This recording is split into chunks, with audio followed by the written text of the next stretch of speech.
ইতিহাসের অন্যতম ভয়াবহ দাবানলে ৯ দিন ধরে পুড়ছে যুক্তরাষ্ট্রের লস অ্যাঞ্জেলেস। এ মর্মান্তিক দাবানলে এখন পর্যন্ত ২৫ জনের মৃত্যুর খবর পাওয়া গেছে। এছাড়া এই দাবানলের নৃশংস থাবার আঁচড় পড়েছে ৬০ লাখের বেশি মানুষের জীবনে। এরই মধ্যে দুর্গত এলাকাগুলো টর্নেডোর ঝুঁকিতে রয়েছে বলে জানিয়েছেন আবহাওয়াবিদরা। আবহাওয়া বিশেষজ্ঞরা বলছেন, বর্তমান পরিস্থিতিতে দাবানল দুর্গত এলাকাগুলো টর্নেডোর ঝুঁকিতে রয়েছে।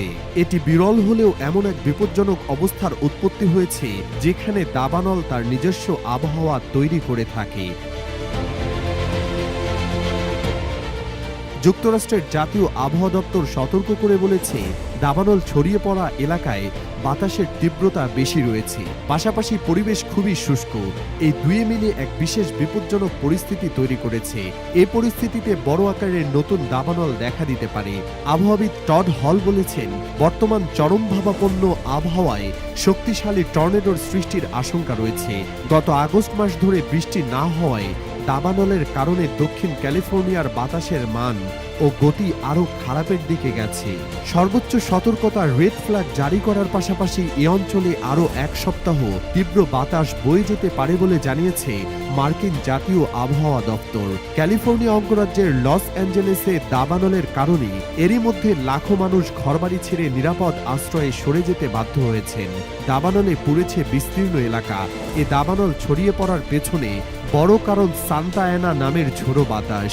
সম্প্রতি বাতাসের গতি কিছুটা কমায় আগুন নিয়ন্ত্রণে আনার আশার আলো দেখা গিয়েছে, কিন্তু বাতাসের গতি আবার বেড়েছে।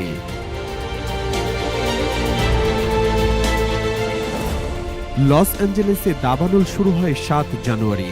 সেখানকার প্যালিসেডস এবং ইটন দাবানল দুটিকে সবচেয়ে ভয়াবহ বলা হচ্ছে। এই দুই দাবানলে অন্তত ১৪৫ বর্গ কিলোমিটার এলাকা পুড়ে ছাই হয়ে গেছে। ভৌগোলিক হিসেবে এই আয়তন নিউ ইয়র্কের ম্যানহাটন এলাকার ২.৫ গুণ। দাবানলের বিপর্যয়ে অন্তত ১২,০০০ অবকাঠামো ধ্বংস হয়ে গেছে। স্থানীয় পুলিশ বিভাগের হিসাব অনুযায়ী আরও ৫৭,০০০ অবকাঠামো ঝুঁকির মুখে রয়েছে। এদিকে ইউসিএল-এর একটি বিশ্লেষণে বলা হয়েছে, এই দাবানলগুলো বর্তমান বিশ্বের জলবায়ু পরিবর্তনের প্রভাবে আরও বড় এবং গরম হয়ে উঠেছে, যেখানে গ্রিনহাউস গ্যাস দূষণ একটি বড় ভূমিকা রেখেছে। দাবানল প্রতিরোধ এবং নিয়ন্ত্রণে স্থানীয় এবং আন্তর্জাতিক সাহায্যের প্রয়োজন ও সম্পত্তি রক্ষার লড়াই এখন আরও কঠিন হয়ে উঠেছে।